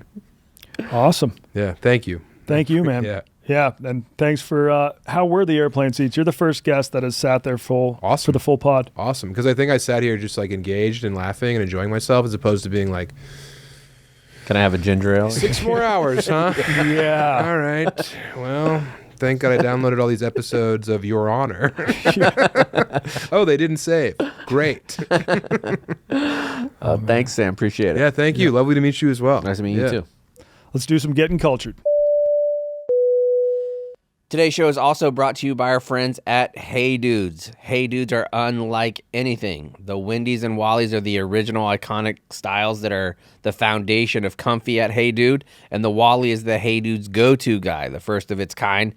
The design invites breathable chambray. It's a tie-free elastic laces, pillowy arch support, and ultra lightweight soles that inspire hours of ache-free, sweat-free comfort.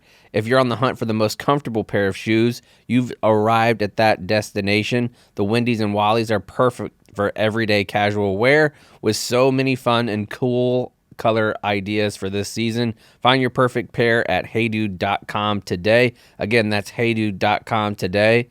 They're a great pair of shoes, and you're listening to a great podcast. Let's hop back into it with some little getting cultured. Hey, how are you? Today on Getting Cultured, we got our guy Beef, the newest member of Foreplay. Welcome to the plane. Welcome, guys. I'm not usually a middle seat guy, but plane's awesome. This is great. Thanks for having me. Are you usually a first class guy? Yeah. First class, business class, aisle. Need some space out there. I know all the tricks. Flying's Okay. my favorite.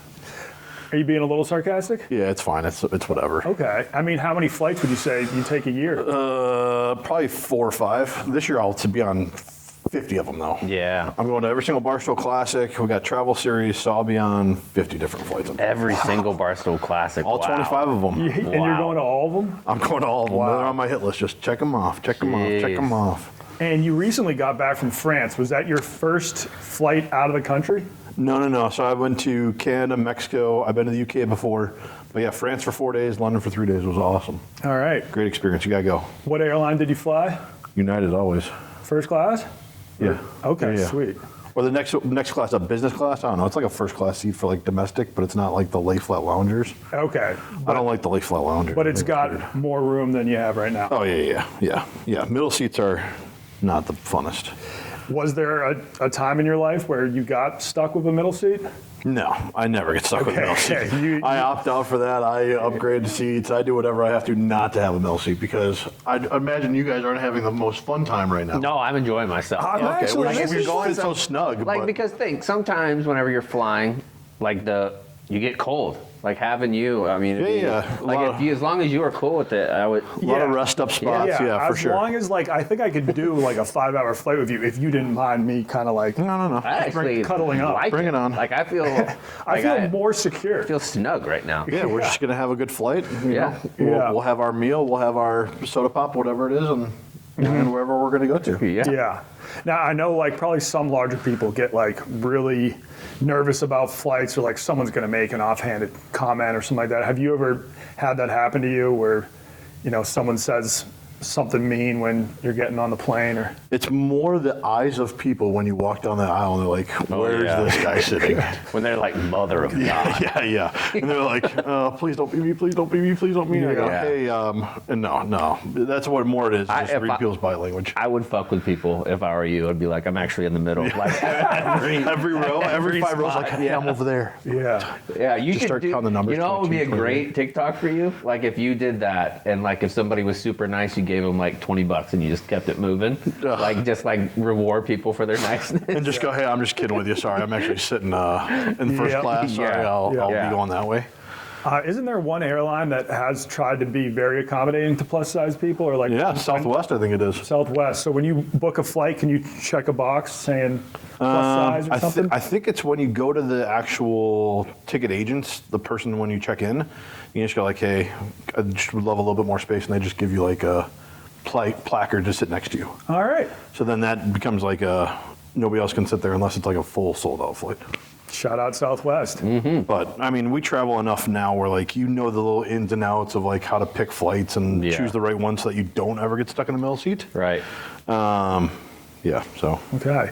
Well, what is your question for us? all right. So I got 2 travel questions. Love it. There was a video recently that came out with me and Jersey Jerry in the San Diego airport, and I had both my bags. I had an actual carry-on bag and a personal item, and Jerry had no bags at all.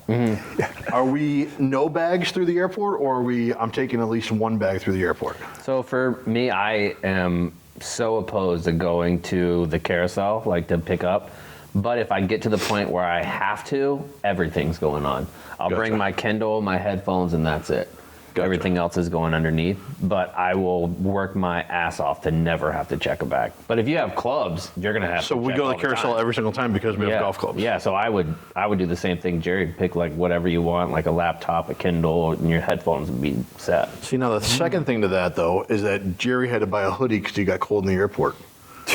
So he brought no bags You should because have he sat by put them all you. down. Yeah. You should have Yeah, snugged up. we were sitting in different spots, but he had to buy a hoodie. So I was like, kind of defeats your purpose of bringing no bags if you had to buy a Yeah. hoodie. Yeah, I will have at least some sort of bag. Usually a backpack is what I will bring.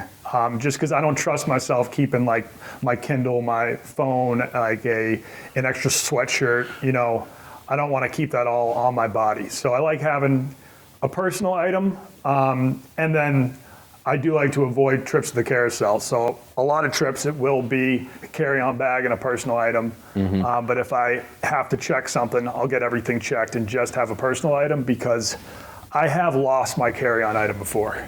You have. I had a layover in Frankfurt, Germany, and I grabbed my personal item. I got off the plane. I grabbed some termies. I go to the next flight, grab a sandwich. I'd say at this point, maybe an hour and a half has passed. And then I realize, oh fuck, I'm about to board my next flight. And I left my carry-on on the last plane. Just never took it off. And motherfucking Frankfurt airport, like I never was able to track down that bag. And I tried calling the lost and found, like no one would pick up ever. I even got Big Cat to tweet at them. And then someone reached out, like after It was Big like, Cat. we have your bag. We Yeah, found well, it here. someone like reached out. They're like, okay, like we'll put you in touch. I had a stoolie who was like, hey, I have a layover in Frankfurt. So I sent him a photo of my bag and a photo of my passport. I was like, can you just check if they have it there? He went there and he was like, they did have a bag that fit that description, but they couldn't like hand it to me because I'm not you. And so I was like, okay, they have the bag. I'll get in touch with them. Never could. They never responded to any tweets, calls, emails. So they pretty much just stole my fucking bag. Do you guys put Apple AirTags in your bags? I recently did that for my live streaming backpack because that's like Just to see where it goes. expensive equipment, which Yeah. I didn't want to lose. But I have not been doing that. I think if I had done that, I probably would have been able to track it down. I put in all my golf bag stuff because it's like $4,000 worth of golf clubs, and I want to know, like, did this thing get shipped to Cleveland instead of going to Charlotte? Yeah. Like, I need those things. You know what I mean? Yeah. Alrighty. Like, chaps, have you ever just like lost a bag or had a bag not show up and you've had to wait a week for it to arrive? My worst experience flying ever is I was going back from San Diego where I'd been doing a bunch of training, going back to Okinawa. They sent my dog to Osaka, Japan when I was supposed to go to Tokyo.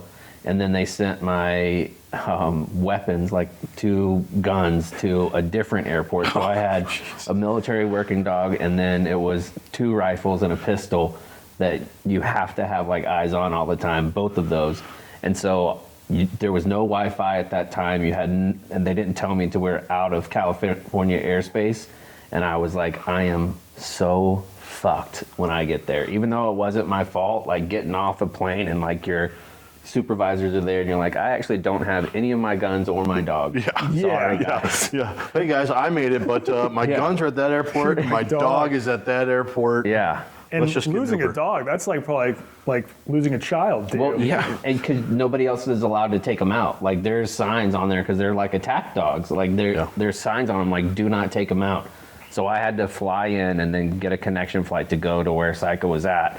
And whenever Psycho was his name? Psycho, yeah. Oh, okay. So whenever I went to go get him, he had this look on his face like, I will fucking kill you where you stand if you ever move in this thing again. I've been in here for 12 hours, 15 hours plus. Dude, no, it was like almost 36. By the time we had flown there, I had to spend the night and then was able to finally get transportation to the other airport where he was at. It ended up being like well over a day that he was in his kennel No by food, himself. just by himself. Hair's all matted. No food or water? I feel like the dog needs water. A little bit of 36 water. hours. Like they were able to give water, but like good thing is when dogs are underneath planes like that, they go to sleep. Like the pressure, like it affects them.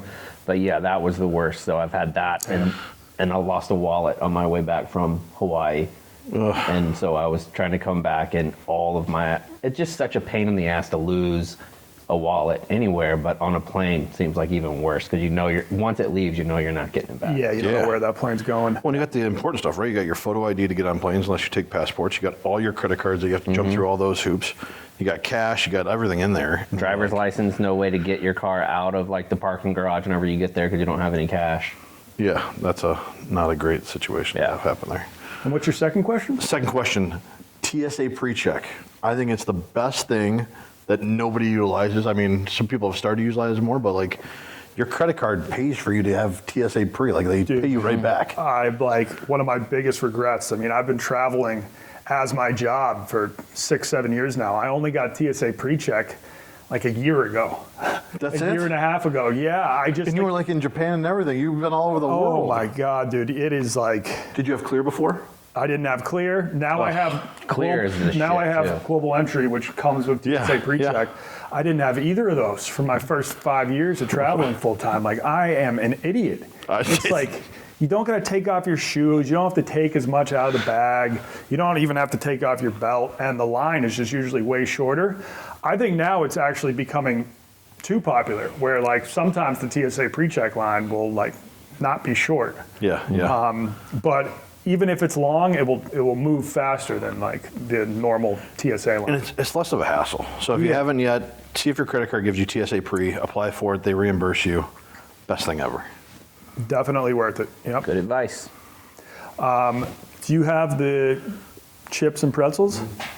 He's the flight attendant. Boy, air stewardess, I think is what they like to be called now. Oh, okay. I don't know if that's what. I'll take some pretzels. Would you like some? Sure, I'll do some pretzels. Oh, Or Cheetos. What do we got here? Goldfish? goldfish. Do you want the pretzels? No, you can have the pretzels. I'll take the all right, goldfish. cool. These are- you Well, want, you want I'll just these? have one of yours. All right. Thank you for coming on, Beef. At some point, we'll have to have you on for a full episode of our pod, and you can tell us about France, Here you go. Yeah, that would things be like awesome. that. Yeah. We got And any then- Diet Cokes? Oh, is that what you usually? That's what I go with, yeah. drink? So Coke Zero. I only drink either alcohol or ginger ale on planes. For I'm a some Coke reason, guy. ginger ale tastes incredible on planes, and I think there's like science behind it. I'm not sure, but Fizziness in it? something about like I don't know, maybe it just like it helps you deal with motion sickness, but there's nothing like a plain ginger ale. I will say this though, be nice to your stewardess, be nice to them. They are fantastic people. They don't love coming up and down with the carts and banging into people. But if you're nice to them, they will be fantastic for you. They will go above and beyond. They will make your flight fantastic. Well, thank you, Beef. All right, Beef. Thanks guys, let's get off this Appreciate it. plane. We've landed. All right. Yeah. Yep. Bing,